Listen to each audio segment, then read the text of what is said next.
We're good? Alright. Welcome to the video, everybody.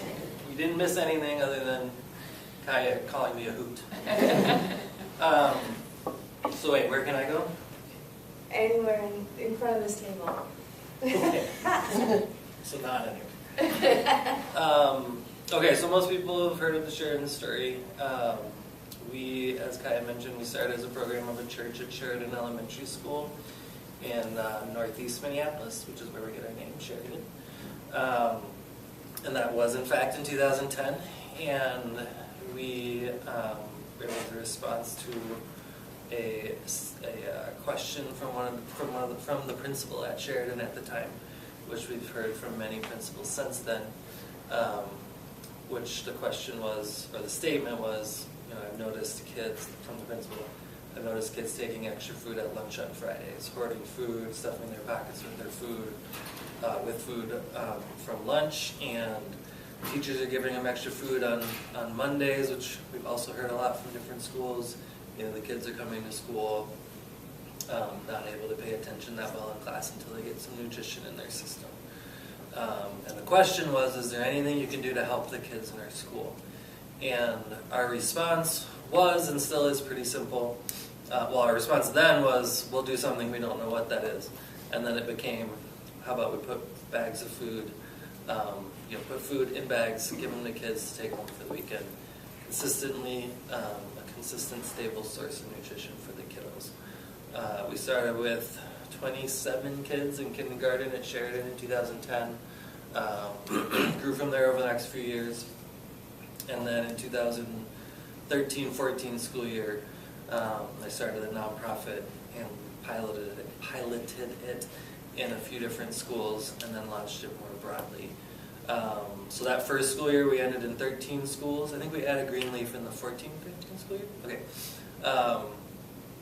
13 schools, mostly still in sort of like the more urban areas. 14-15 school year, we expanded even more. We ended that school year in 40 schools, one of which was Greenleaf. So it was that 14, 15, 15, 16 school year, we ended in 96 schools. Last school year, we ended in 144 schools. And we're in about 155 or so right now. They're still adding, so it's hard to get the right stats right now. I was just looking it up, 156. All of the D196 schools, we work in, 20 different school districts, mainly in the Twin Cities. In the summer, we work in some outstate programs, all the way up to Breckenridge. That's up, right? Yeah. And then down to Rochester. There's summer migrant worker schools that we work with Minnesota Department of Ed in the summers. We also do summer programming in some of the districts that we work in. And we are, hopefully, if Ramsey County, if anyone knows anyone in Ramsey County, I mean not someone that lives there, but like an authority, hopefully getting a permit to put a produce garden on. Our landlord approved it, but half of it is owned by the county. Blah, blah, blah. I want to use their land to grow food for kids. And I told them that, and I don't want to pay. Where is it? It's on our property, or not our property. We rent a building, and there's this grass that our landlord mows, and I told him that I want to grow food there. So, we'll see. I'm not the most formal person in the world, who I'm standing up here with my coffee. I also woke up at 5:30 this morning, which is why I'm standing up here with my coffee. So, I kind of rather answer questions more than, because you're probably all like, yeah, I know these things. We've been really fortunate to work with District 196 and the District 196 Foundation. I think it's the only district of significant size that we work in all of the schools and all the buildings. We work in West Tonka, which is there's 5 buildings total. We do work in all those buildings, but that's different than 36, 34, 30-something buildings. And so we were really grateful to be able to support all the kids from the youngest to the oldest in the school district as they continue to learn throughout their your educational element there. What's it called when you're not in college? I'm not a teacher. I'm a logistics person. Your K to 12 education that you guys are all able to provide them. Our role is to help them be prepared or help them be attentive at school. So essentially our role is to have them ready for you all and teachers and everyone to do your role at school. So that they don't and you don't have to worry about the food component of them while they're not in school. And that they can come to school with one less thing to worry about and be able to pay attention to what you all are doing, just teaching them and equipping them to be able to learn better. 196 has been great. We test things here because you're the best people to work with, or one of the best, I should say, because who knows who's here this week. One of their best districts to work with. Central Receiving delivers all our food to the schools, which has been a phenomenal partnership for us. So we deliver to, I don't know how in the weeds everybody knows, but we deliver to Central Receiving, which like sends the pallets of mail out to all the schools. And they deliver our food out to all the individual school buildings. So we don't have to drive to each school. And the schools don't have to store a significant amount of food at their building. So that's been great. It's been great working with them. It's been great working with Kaya and the community ed department. Is that what she? It's so funny, the different departments that like run these things in the different districts we work in. I think community ed is a funny department because isn't it usually like adult learning and stuff and everything else?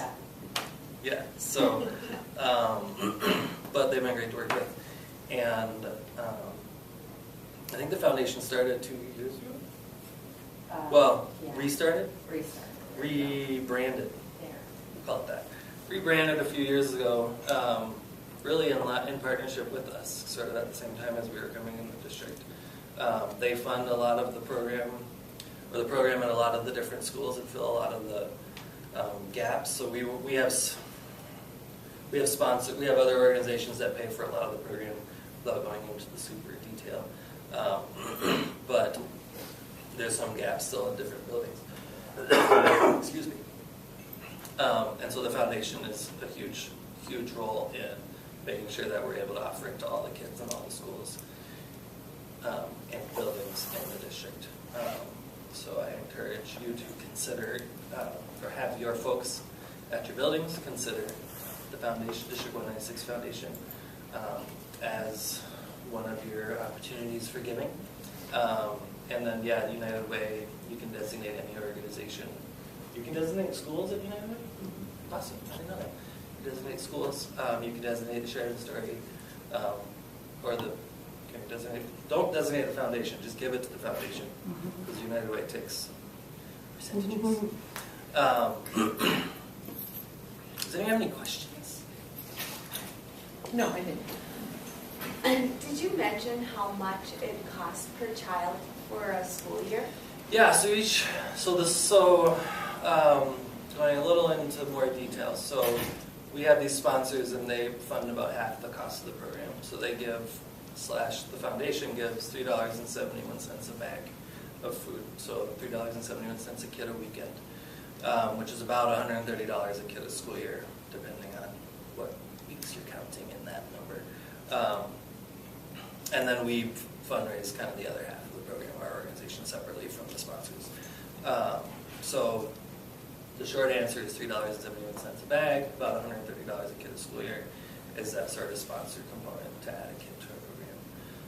And that's what the foundation and the different sponsors that we work with donate towards.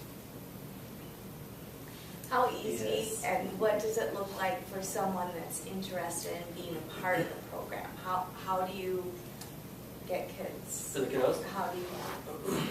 Yeah, so we don't get any government funding at any level.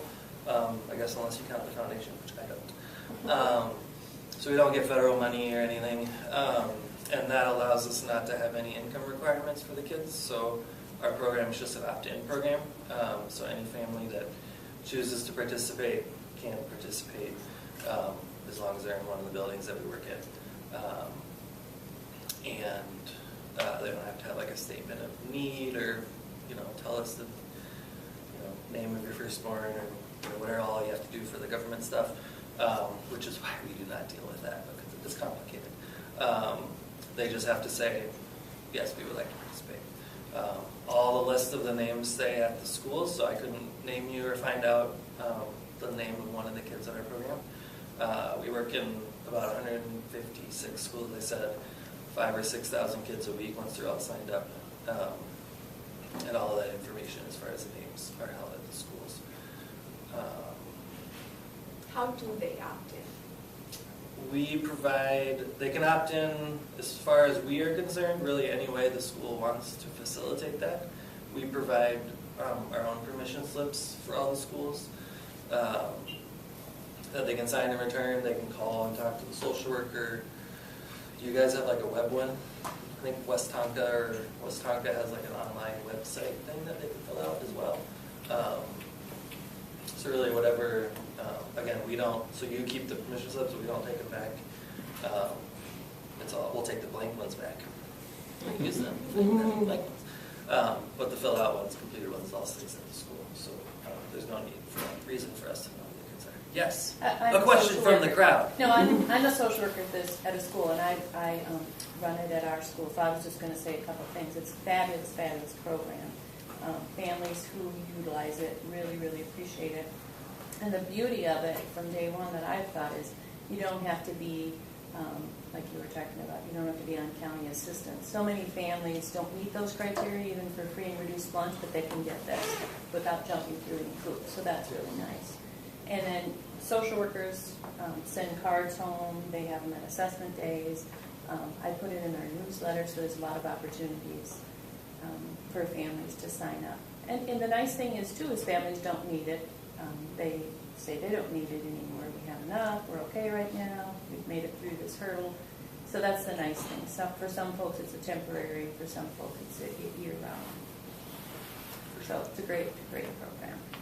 So my summation of that, even those people that are not pegged at schools or that we know of at our schools have an opportunity to sign up because we don't know everything about our families at home, and they may be going through a little hurdle or a big hurdle, and we may not even know about it, and everybody has an opportunity to sign up. Tell me what a bag looks like. What's in it? I'm interested in you describing it. Well, the bag has got a pasta or a rice. It's got a canned meat. It's got a fruit, a vegetable, and then a soup or chili of some kind. So that we can. Yep. We're also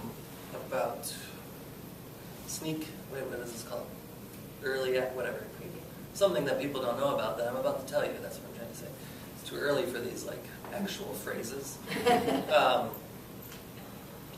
thought it was funny. And Kaya, because Kaya thinks I'm out. We've been piloting and are about to launch more broadly some more varieties of different kinds of bags. So the current bag will be called same kind of food, but will be called like a meal food. We also have culturally tailored bags that we'll be launching. So one is Hispanic, Latino, Latina geared type food. Don't ask me the differences because I cannot remember. I think there's different kinds of dried beans and canned beans in that one, and maybe we take out certain fruits or something. And then there's an East African Somali type bag, which again takes out some stuff and puts some other stuff in. And then a bag that we'll call a mobile bag. So especially for HHM kids or families or kids that are in a more mobile situation, bags that have that type of food that's a little more, like making sure they have pop tops on the cans if we put cans in there. Some more like ready to eat type food. Still not a snack bag, which lots of backpack programs do, like a snack program. Ours may have a little bit of that in it, but it's still a substantive, nutritious food. But we'll maybe even bagged fork if we can find it. Do you have that one going yet, or no? No, Okay. January maybe. Okay. January's the plan, so, right, so that would be, Kaya came out, we talked about it. Because again, you guys are so great, we had Kaya come all the way out to Roseville. You were there, MDE was there, is that right? No, she came out just for us, because she loves us so much, and helped us talk through that process a little bit, so. Anything else? You mentioned K through 12, but I know we're piloting a program for our preschoolers, our 4-year-olds, and also kind of targeting our family school. It's an ECFU classes too. So it's more than Yeah, sure. K through 12. Do we do a Head Start here? No. Okay. We'll be doing Head Start Northeast. Yeah. Thank you so much. Anything else? So, just in general, I think, I think it's easy in these like fundraising campaign things for staff to feel obligated, which is a good way to get them to donate. So I'm not saying don't do that. You cut that out of the video. No, but I think it's, for me, it's, as someone who came from the business world and now runs a nonprofit, it's sometimes people can feel removed from their dollars, especially if they give like the General United Way fund, which again, United Way is great, and I'm not saying not to give to them, because I allow not to do that. But they actually, on the other end, where it gets to us or it gets to the foundation, does make a big impact, and it really is what we require to do our work. So we don't have an income stream, we don't sell anything, we don't have like trademark or whatever copyright things that people pay us for. It's all dependent on donations for us to be able to serve the kiddos. And so your roles are important, and the roles of each dollar and each staff person or whatever with your, I guess it goes to your payroll, I'm guessing. Those donations, even $12 a month or $5 a month or however it works, makes a big difference on the other end. So thank you for leading the charge. I don't know if it was your choice or not, but leading the charge in your schools. And I would just encourage the communication of it does actually make an impact on the other end, whether it goes to your school or us or the foundation or some other organization that your staff cares about. It is important for us, so thank you. Thanks. Good. Well, I will just go through quickly some housekeeping things. So this will be the online form to give to district gifts, to the district foundation, District 196 Foundation. And there's you'll want to look for this if somebody's having problems. What you'll do is look for that little forward button after everything's filled out. And so then I can get a report as to everyone giving. Now, for the District 196 Foundation, someone can give a one-time gift through their payroll, which will come out in January, or they can give 19 times, and I will explain that in the emails with the link. And you would choose that. And then you could give a direct gift with a credit card or a debit card. So there are lots of opportunities, easy opportunities to give to District 196 Foundation. But this will be the form, and I will provide the link. Again, I will do 2 to 3 emails, every 2 to 3 days, emails with this information to all staff. Also, Kaya and I didn't update on this year's campaign, but I assume tomorrow or the next day she'll give a call to everyone that has a phone number, a voicemail, to remind them that this is the time for us to give back, okay? And don't hesitate to give me a buzz if you're having any problems with our online giving forms. So this would be the District 1. My extension is 37701. one off from the main number. So dial carefully. Okay, so let's go on to United Way. Problems. No sound. The ones most people don't have to solve. Yeah. The ones nobody talks about. We can hear it, these. The ones that can't be solved. We go looking for them. We find every dollar we can to address them. But we are more than fundraisers. We are the hand raisers, the game changers. We stop talking, start doing, and together to take on the impossible taskmasters.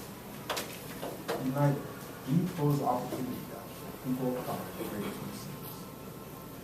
United, we stand up for hometown kids from cradles to careers. United, we put food on the table and roofs over the heads of struggling families. United, we help all people reach their full potential. No matter the obstacles, no matter the odds. We fight for Pushy, we fight for Melissa, we fight for Marcus, we fight for all families and children all across our community. We fight for those who need a voice, those whose names we do not know. United Way fights for the health, education, and financial stability of every person in the greater Twin Cities community. Because change doesn't happen alone. Hope isn't a one-person game. And there's no such thing as self-talk or self-made. We have one life. To live better, we must live united.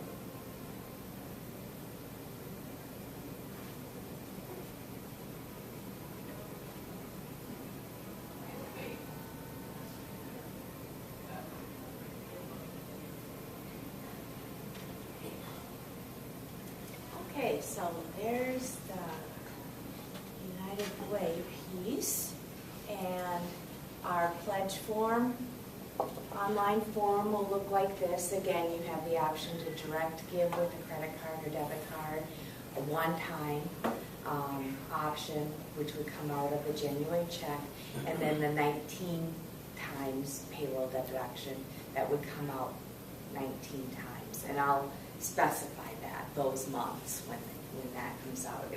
It all begins January 18th. And contact me if there's any problems with the web form. I'm going to, United Way also, some people don't like to do things online, and so you'll want to make yourself known in your building and let people know that you do have a form that you can fill out paper-wise. I will send you the PDF of that form. Now, if someone would like to give to District 196, I think you can just print the online form, the District 196, and fill it in by hand. Now, all those paper pledges, along with any cash or check direct gifts, should come back to me by the Wednesday following the campaign, November 15th, and I'm at District Office East. So you can put United Way District Office East, you can put Lisa BC District Office East, or stop over and visit me. I love visitors. And so you want to make yourself known at your site that you are the ambassador for our District 196 campaign. So, you know, spread the word around. We got, Lisa Cohen got posters to all of you to post today through our district interoffice mail. And so put those up where our employees might see them. Staff lounges, staff restrooms are a great place. And then also what you may want to do is send an all building staff email and let everybody know you're there. But some other things that you might want to do is create some camaraderie and some excitement about it. And Lisa Cohen and I, for example, are going to do a chili cook-off, and it's free to enter your chili for the cook-off, but it's $5 to judge or taste. So then all those $5, all our funds that we do to gain awareness of our campaign, those will go to the District 196 Foundation. And again, those monies need to come to me at the DOE by Wednesday, November 15th. There's another idea about having a salad bar. Have everybody bring one ingredient for a salad bar and then charge $2 to take part in, or $5 in the whole thing. Kind of an easy thing. Put a bunch of posters around your school. United Way has a lot of ideas, like Jeans Day. Well, I think a lot of us wear jeans, but you buy a sticker and you can wear maybe yoga pants or something, that day. Pay $1 for a sticker, or penny wars between different grade level teachers or staff members, or and the one with the most amount of money in their jar wins some kind of a prize, maybe. One thing that you could do, if you want to do this, I will recognize every giver with a thank you postcard at the end of the campaign. But if you would like to recognize your givers, I know Lisa one year at our site gave a candy bar and a thanks to everybody that gave. So I can give you the names of your pledgers so far. But the sky's the limit. I mean, the more funds we can, the more students we can support, the better it is for our learning environment, right? So that's where we're all at. And again, I really appreciate each of you taking the time out today for coming, and also for giving your time and talents to help our campaign be a success this year. Are there any questions? The credit card thing, is that for both? Yes. Okay, you're saying United Way. The right? District 196 Foundation actually takes you to PayPal to use a credit card. But again, you look for that blue arrow box button, and that will bring you through to that. Don't hesitate to contact me throughout the campaign if you have any questions. Again, thanks a lot. Thank you. And make sure you help yourselves. My goodness. What was the Nobody took anything. Come on. Kelly, okay, because I met her, and then did some. Thank you. Yep, Very Jim much. started.